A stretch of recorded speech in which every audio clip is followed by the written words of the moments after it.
Alright, what's up guys? My name is Zach, and today I am driving a 2023 Chrysler 300C.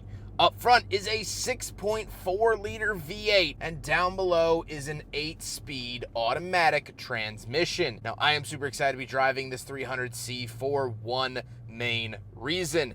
This is the final edition. And while I personally call it the last call, Chrysler themselves didn't officially call it the last call, but this is one of the final 2000 cars made. This marks the end of the Chrysler 300's production. And so we get some fun final edition bits and pieces that we'll talk about, but the big thing is that they threw that big honkin' V8 back up front for one last show. But if you would like to submit your own vehicle and have it reviewed here on the channel, just like this 300C, you can head on over to my website, zackpradel.com/submit. It's a quick and easy submission form. It takes under a minute to fill out, and I come out to you. And if you would like to see all my videos before anyone else, for $5 a month, you can head on over to my Patreon. I post my reviews there weeks, sometimes months in advance, and I do monthly audio recaps of what's been going on behind the scenes on the channel. But let's get back to that 6.4 liter V8. Well, that's nothing new to the 300C. Back actually in 2014, of which I've driven,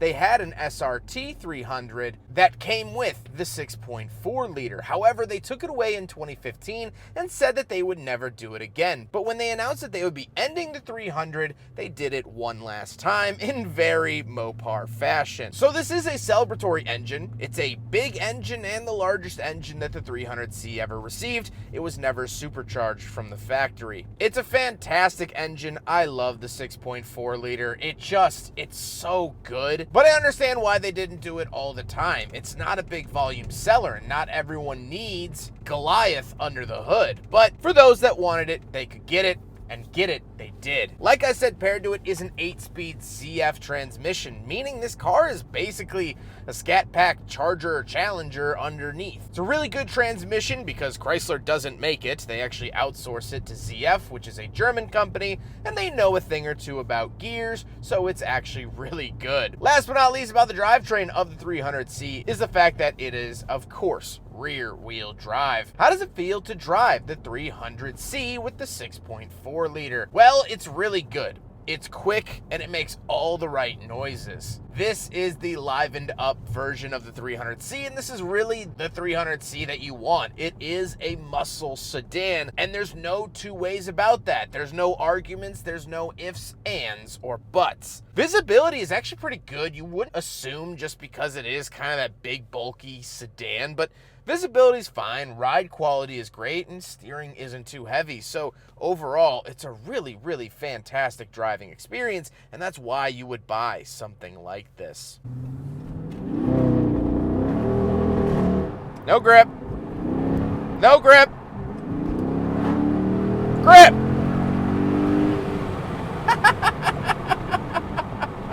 Oh, that was a fight! That was a boxing match that I was not winning when it comes to grip. It is damp, it is cold, it's 46 degrees Fahrenheit. The rear tires do not want to do me any favors or help me out at all, but when they do hook, it makes a great noise. It's very fun. That's it. I'm not going to push my luck anymore. But it's good.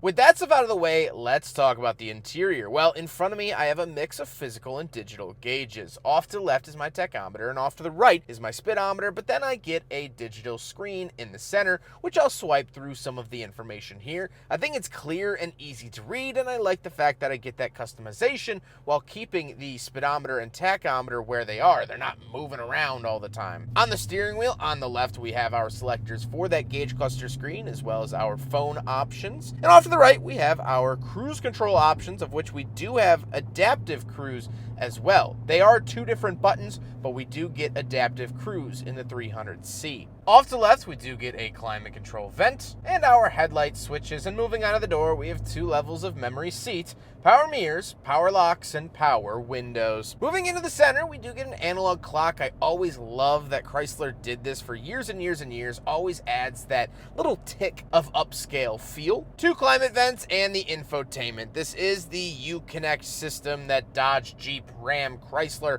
has used for years and years and years. I think it's okay. I think it's very clear and easy to read. I think the screen quality is good, but I don't like the fact that I have to hunt around for my heated seats or the dimming of the mirror. That should be a button, not a screen. But I've died on that hill many times over here on the channel, so I will spare you the details. Here's the backup camera. Let's move on. Down below, we do have some physical controls for mute, our hazard switch, traction control, our drive modes, launch mode, parking sensors, and lane departure warning. The drive modes will bring up the SRT dashboard, something special for this final run that you see on Challengers and Chargers, but not necessarily always on the 300. We have track mode, sport, custom, and all of these really, really cool settings that we can play around with to make this car handle and drive exactly how you want. That is very, very nice. But then we do have physical buttons for some of our climate controls, our dual zone climate, AC, and fan speed. That's all physical, so it's really, really nice to see that. Then we do have an openable cubby with a 12-volt outlet in there, and our shifter. We do have a rotary dial style shifter, and I like it. I think it looks good. It's fine. Then we do have cup holders. We'll do a big friggin' bottle test. It fails. Wah, wah, wah.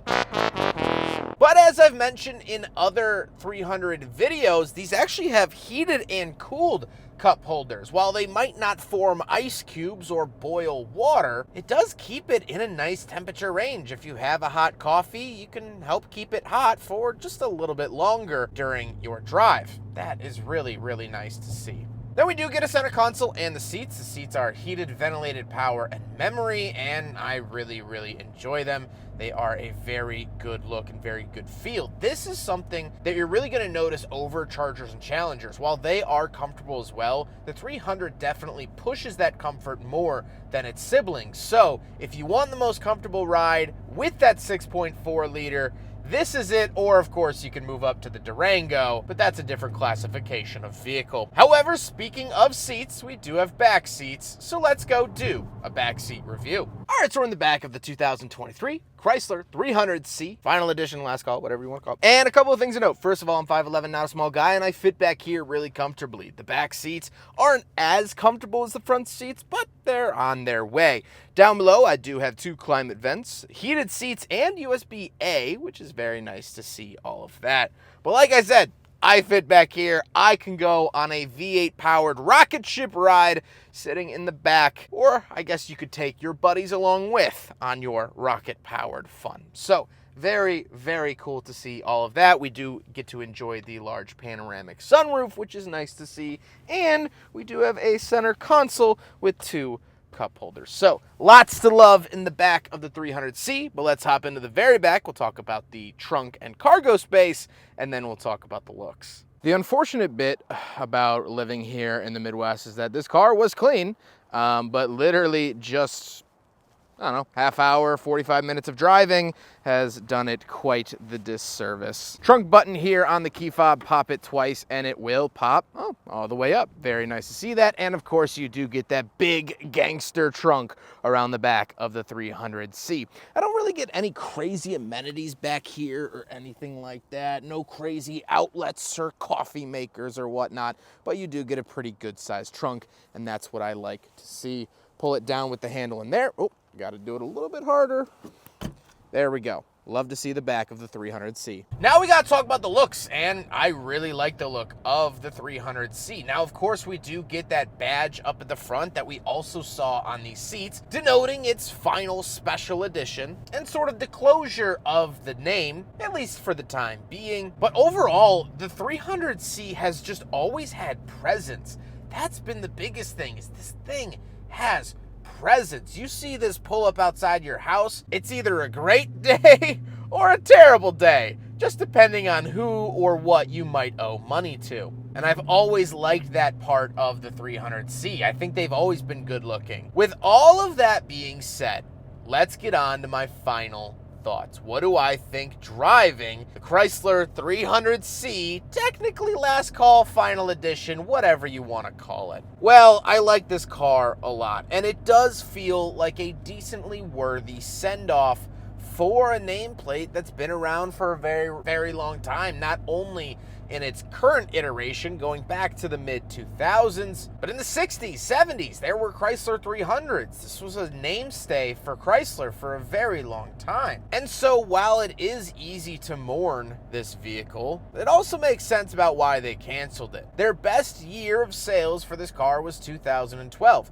selling 70,000 in a single year. That's pretty good. But 10 years later, they could barely sell 11,000, meaning they had lost 80% of their sales within a decade. That raises some red flags. You know, driving this car here in 2025, a lot of people don't know that the 300C is even canceled. I have been the bearer of bad news in a lot of talks, because I ask people, what does Chrysler make right now?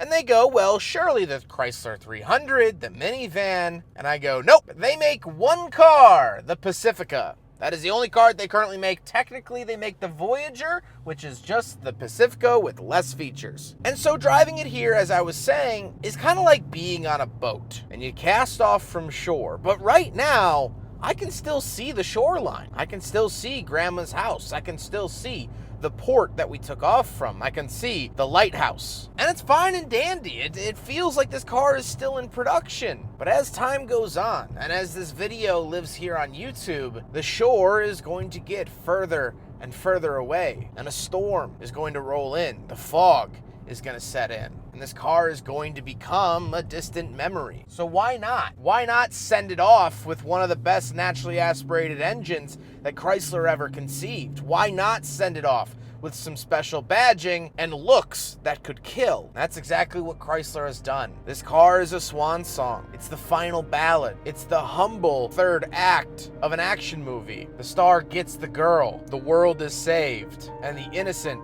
are protected. At least that's how it feels. Goodbye, Chrysler 300. You scared the shorts off of me while struggling for grip, and for that, I thank you.